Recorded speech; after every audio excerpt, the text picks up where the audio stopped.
The Buffalo Bills are 3-0, and the rest of the NFL hasn't even played their third game. My instant reaction to the Bills win over the Dolphins is coming your way today on Locked On Bills.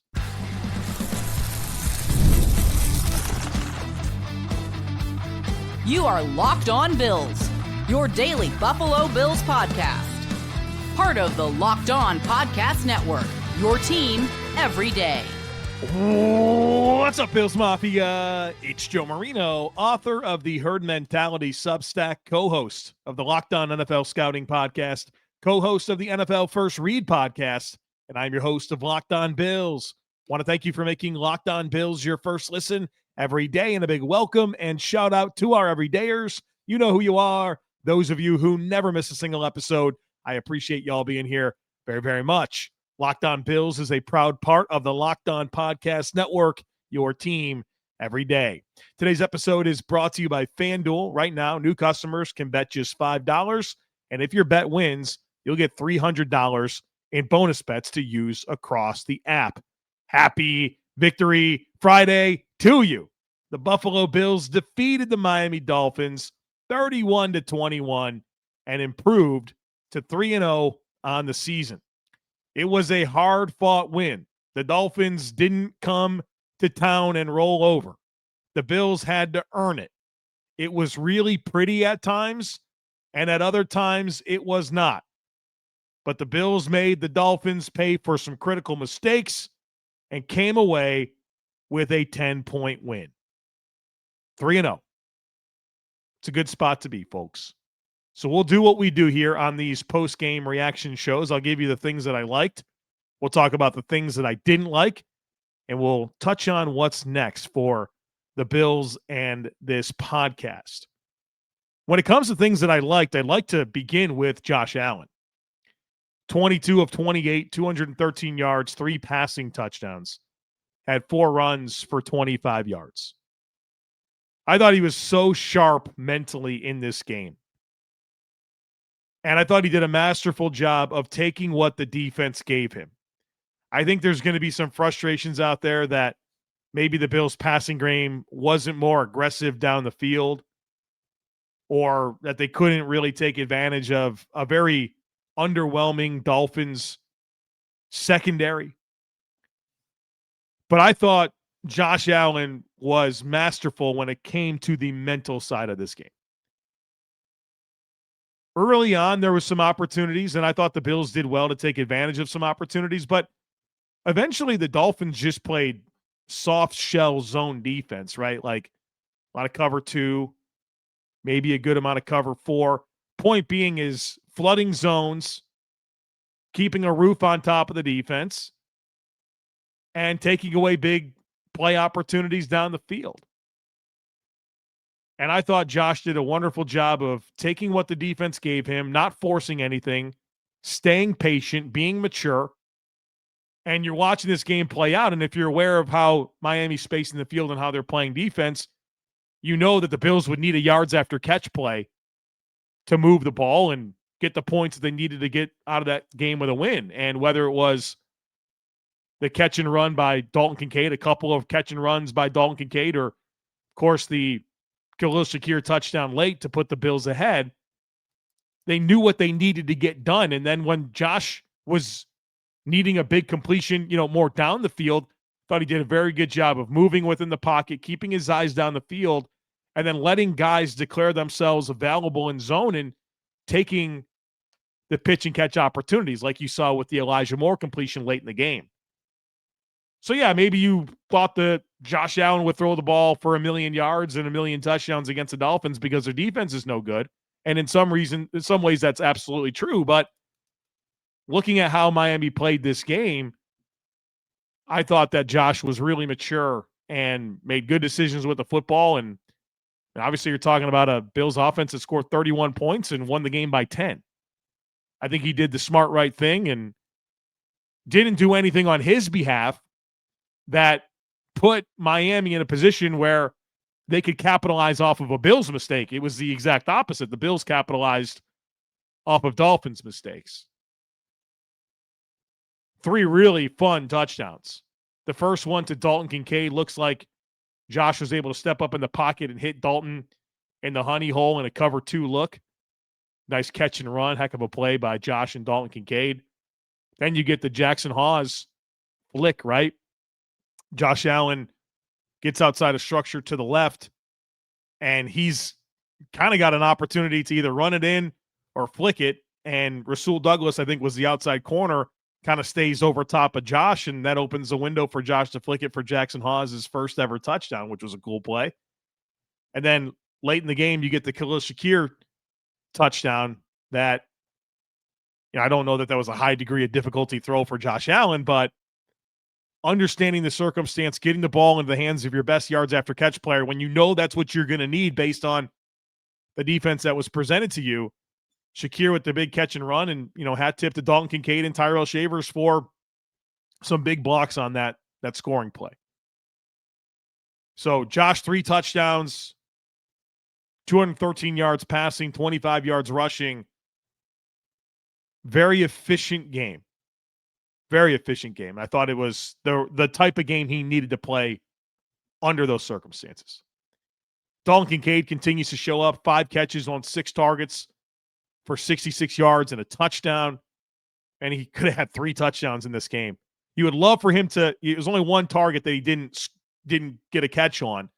And it was the kind of deeper throw into the back of the end zone. And that safety got his hand in there late. You'd love to see Dalton just, win that ball, but good route, good throw by Josh. Unfortunately, that one was incomplete, but 5 really good plays from Dalton in terms of passing game contributions. Some big catch and run. He made a big impact in this game. How about Elijah Moore?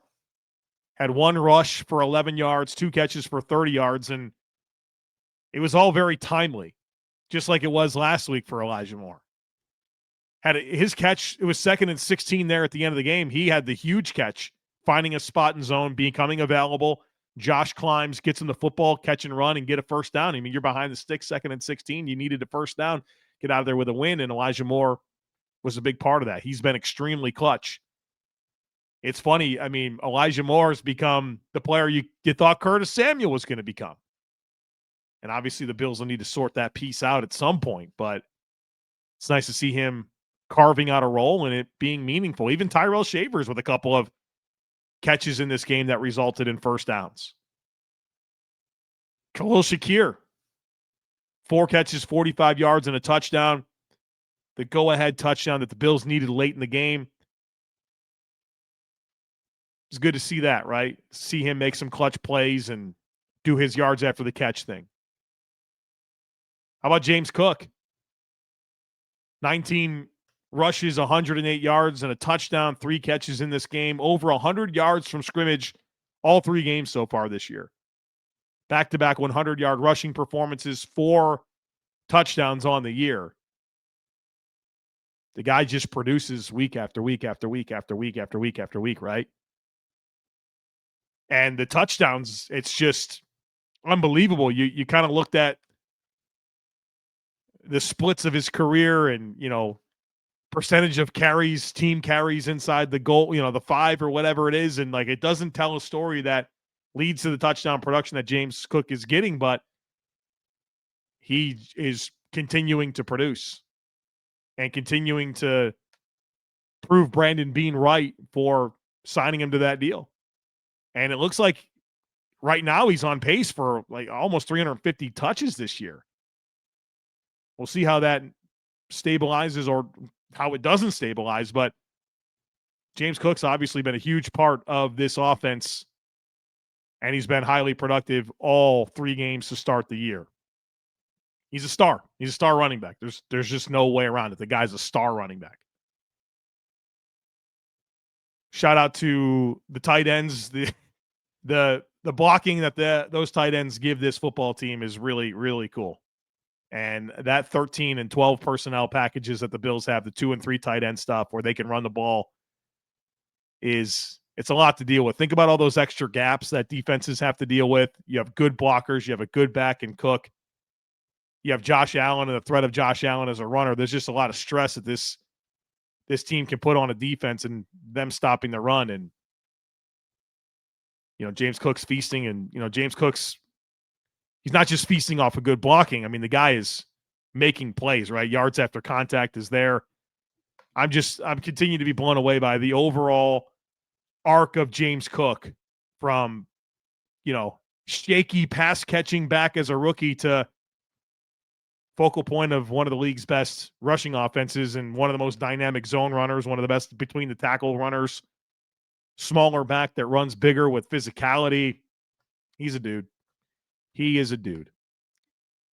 All right, we got more to do. There's something I liked about the defense. I'll tell you what that was here on the other side of it. And then we do have to have a conversation about this defense and third downs and what's going on and can it improve? So we'll get to all that here next. Folks, be sure to stick with me. It's almost the weekend. Time to look back and crown this week's MVP on Who Delivered, powered by DoorDash. Just like you can win every Saturday with DoorDash Streaks, saving more time and money every time you order. These players delivered when it mattered most. Let's break it down. For the Buffalo Bills, Terrel Bernard delivered in a big way. When the pressure was on, Bernard came through, had that huge interception in the red zone to not allow the Miami Dolphins to come back and tie the game. No hesitation, no delay. And just like Terrel Bernard delivered for the Buffalo Bills, DoorDash delivers your Saturdays with DoorDash Streaks. You save every Saturday you order. Stack it up all season, and you could save up to $250, including $100 in DoorDash credits. Order this Saturday. Keep the streak alive. Fuel your game day only with DoorDash. Terms apply. Promo period through November 18th. Folks, the NFL season is here, and FanDuel is making sure that you're ready for kickoff with a can't-miss offer. Right now, new customers can bet just $5, and if your bet wins, you'll get $300 in bonus bets to use across the app. I love using FanDuel because it fits however you'd like to bet. Player props, spreads, over-unders, building a same-game parlay, or even jumping in live as the action unfolds. It makes every game more exciting, whether you're watching your team or just keeping an eye on your fantasy lineup. It's quick, it's easy, and it's the best way to add a little more energy to your game days. So you ready to play? Download the FanDuel app now by visiting FanDuel.com to get started. That's FanDuel.com to place your first $5 bet.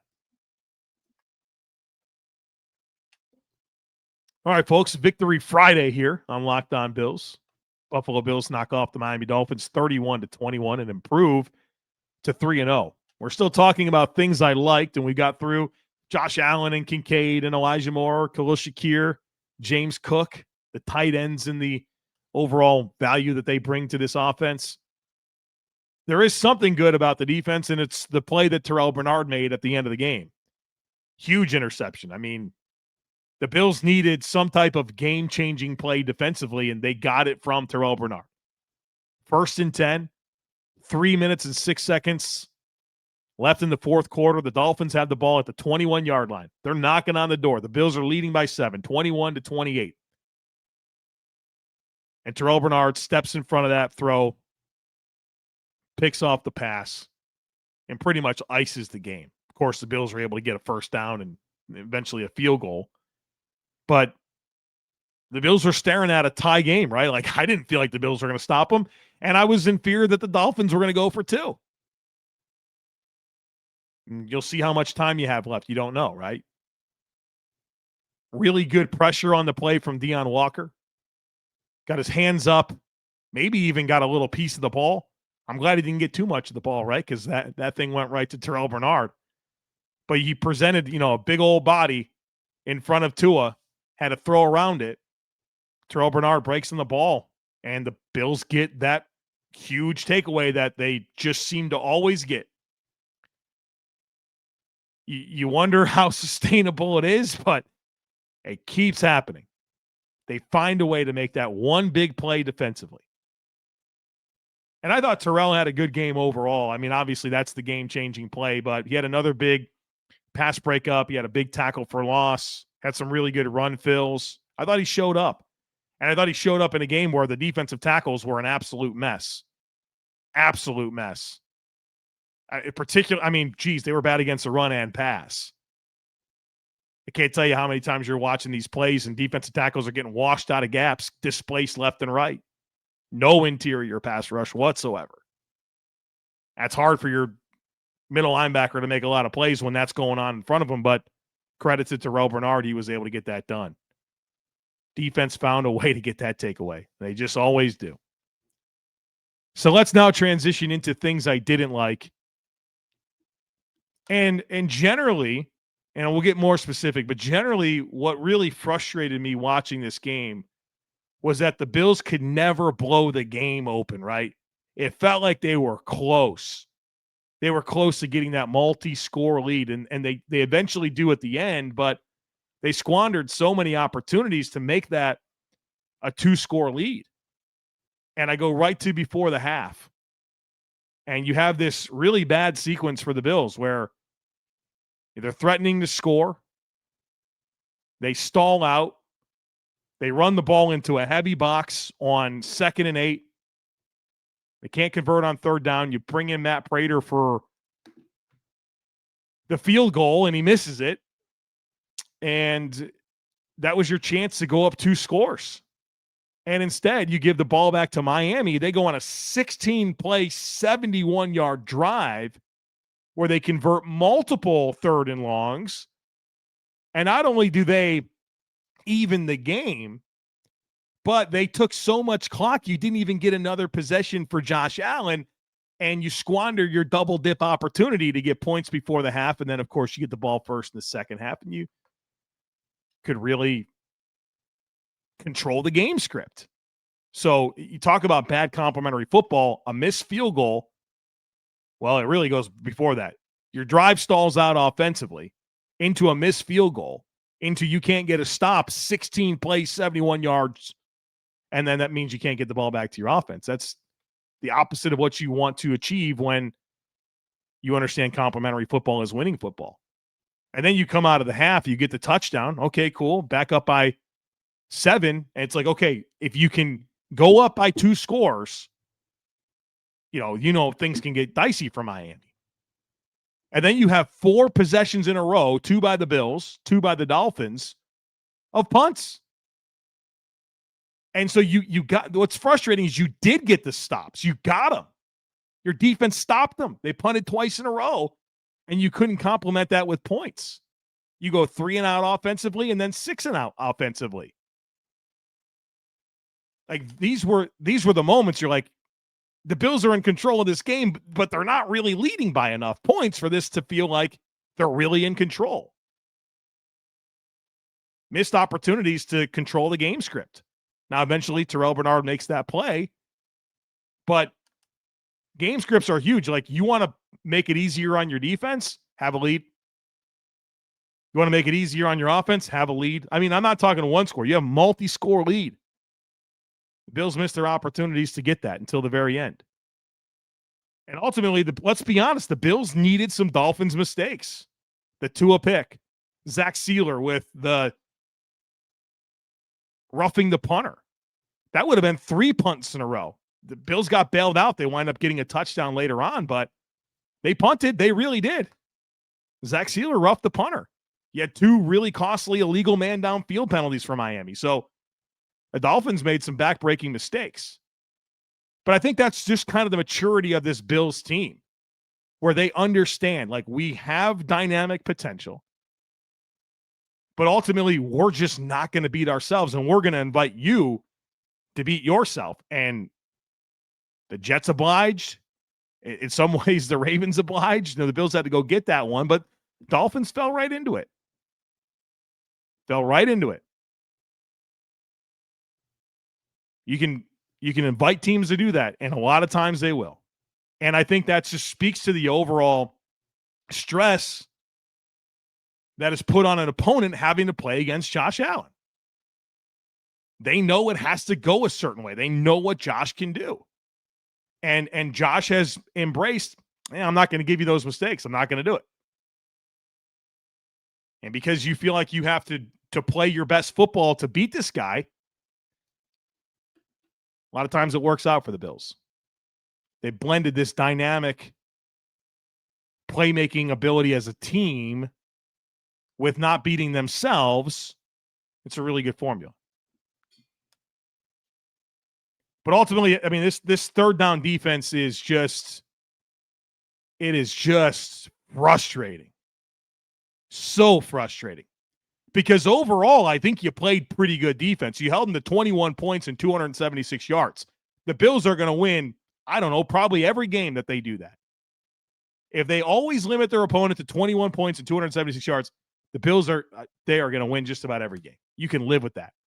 Problem is, you're not winning situational moments. The Dolphins were 11 of 16 on money downs, third and fourth downs, converting third and longs left and right. It's been going on for a while now, right?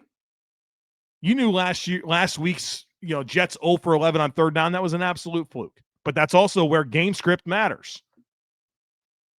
Pass rush just wasn't there in this game. And I think there's a lot of criticism you should have for the pass rush, but the coverage is there too. The coverage wasn't tight enough on the perimeter. And so those things have to work together.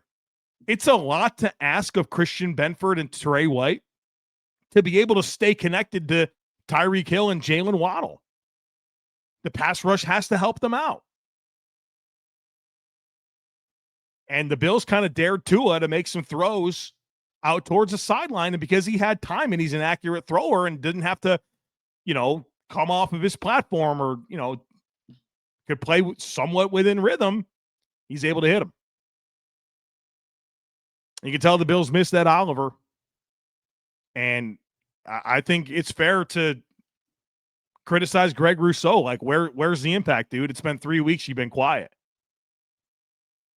Ultimately, Tua drops back to pass 34 times. He's not sacked. He's hit one time. That's not good enough, especially with that state of that offensive line. You had two backups on the right side, and then the backup to the backup came in at right guard eventually. The rookie left guard, Jonas Savianaya. Everyone was been putting him in the blender the first 2 weeks of the season. The Bills couldn't do it. Pass rush wasn't good enough. Coverage at times wasn't good enough, and I have some grace for it because you're not getting home, and kind of the assignment was tough, but third down's got to get better. You're playing good enough overall defense that they're in these third and longs, and you can't get off the field. It's maddening. Need more from certain players, and my appetite for these reinforcements is huge. I want Hairston. I want Hoyt. I want Ogunjobi. I don't care about whose reps are diminished. You got to earn these reps. You got to earn them. And I'm hungry to see these players and how they can impact this scheme and impact this defense and get better on third downs. All right, folks, we got more to do. I want to talk a little special teams, recap my predictions, and talk about what's next for the Bills in this podcast. So, folks, be sure to stick with me. This episode is brought to you by Square. Your favorite neighborhood spots run on Square. Certain businesses truly make the neighborhood feel like home, whether it's the local sports bar, packed on game days, the coffee shop that knows your order by heart, or the corner deli that's been serving your community for decades. These are the places that bring people together.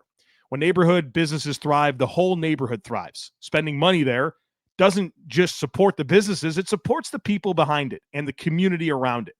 Those local spots are what make the neighborhood feel like home, and so many of them run on Square. Square is a proud partner of more than 4 million neighborhood businesses around the world. You can go to square.com/go/LockedOnNFL to learn more. But before you do, go support your favorite neighborhood spot. You'll be happy you did. Square, see you in the neighborhood. All right, folks, welcome back. Bills 31-21 winners over the Miami Dolphins, improving to 3-0, putting Miami into an 0-3 hole to start the year. Want to mention some things on special teams. I think highly of the kick that Prater made late in the game. Yeah, that was huge. You go ahead by 2 scores and really prevent any goofy thing happening at the end. But there was some special teams things in this game that were pretty frustrating. Of course, the opening kick was frustrating. Miami gets the ball right at about midfield, and then their offense, takes up nearly half the first quarter on a short field. Was not fun to give up that long kick return. You had the Prater miss, which prevented you from really controlling the game script in ways that you wished. And then Codrington with that muff, obviously the Bills retained possession, but kind of a scary moment. Dorian Strong is a jammer on the punt return team. I thought he got beat every time. So there was some special teams things in this game that didn't look so good, and I thought the special teams were terrific last week against the Jets. Let's recap my predictions real quick. I give you 5 predictions. I'm always accountable. I let you know how I did. My first prediction was that Josh Palmer would have his first touchdown as a Bill. That didn't happen. He only had 1 catch for 5 yards. I'm guessing a lot of what Miami did with their coverage shells to flood those zones, kind of took away from those opportunities to Palmer. I was hopeful to see that really take off this week, and it wasn't the case. The Bills win, obviously, but we didn't get that touchdown like I thought we would. My number 2 prediction was that Deion Walker or TJ Sanders would get their first sack. No, that didn't happen. And I'm anxious to watch the tape. And I know that Deion Walker was really good on that play that Terrel Bernard picked off the ball, but I think collectively these guys were just not gap sound. We'll see what the tape reveals on that. I predicted 50 yards receiving from Khalil Shakir. 45. We come 5 yards short of this thing. So that's a no. So I missed my first 3, but I got my last 2. I said that the Bills would record their first interception of the season. Of course, that happened, and it couldn't have come at a bigger time. Terrel Bernard, thank you for that. And I predicted that the Bills would win. So I go 2 for 5 on predictions this week.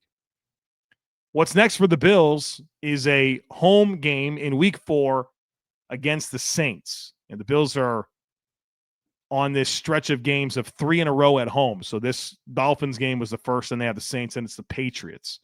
So 4 of the first 5 for the Bills at home. And you want to keep taking care of your business and stacking wins, obviously. So we'll get ready for that game, of course, next week. The Saints are a team that have a lot of questions, right? Like probably the worst quarterback situation in the league. They've been a little more competitive than you thought in their first 2 games. We'll see what happens to them here in week 3, but that's the Bills' next opponent. What's next for this podcast is the All-22 review. So I intend on spending Friday in the tape. And if you're part of our sub stack or our sub text, you'll get my All-22 review clips at some point on Friday. And later in the day, you'll get my All-22 review podcast. And so if you'd like to be part of our sub stack or our sub text, go to thejoemarino.com, check it out. You can go in your browser, The Joe Marino, or you can go to the show notes and click on the link. That'll take you right there. You can find out about all the things we have going on. Like I said, Substack, Subtext. We have a merch shop. I have this Happy Victory Monday shirt on. It's Josh Allen flexing, and it's in the new stadium. You got to check that out. There's other cool shirts as well. You can check it all out at thejoemarino.com. The last thing I'll leave you with is enjoy this weekend of football. This is the stuff that dreams are made of. You play on Thursday night, which is always weird, but you win, and then you get to watch football all weekend stress-free, right? And there's a good slate on Sunday. My 1:00 game is going to be Rams and Eagles. Then at 4, I want to watch the Broncos and the Chargers. Then Sunday night we get Giants and Chiefs, and I, of course, would love for the Giants to win. I don't think that's going to happen, but we can hate watch that one, right, and root for Brian Daboll and the Giants. I know you'll be doing that. Then Monday night, Ravens-Lions, and so we can rally around the Detroit Lions, hopefully handing the Ravens another loss this season. So always enjoy these weekends where you get to stew on a Bills win and, watch the rest of football without the stress. So enjoy that, folks. I'll be back with you tomorrow for the All-22 review. I plan on herd mentality being our Monday episode next week, and then we'll eventually get into the normal routine preparing for the Saints. So that's it for today, folks. As always, I kindly ask that you share, subscribe, rate, and review. Have a great rest of your day. Go Bills! And I look forward to catching up with you again real soon.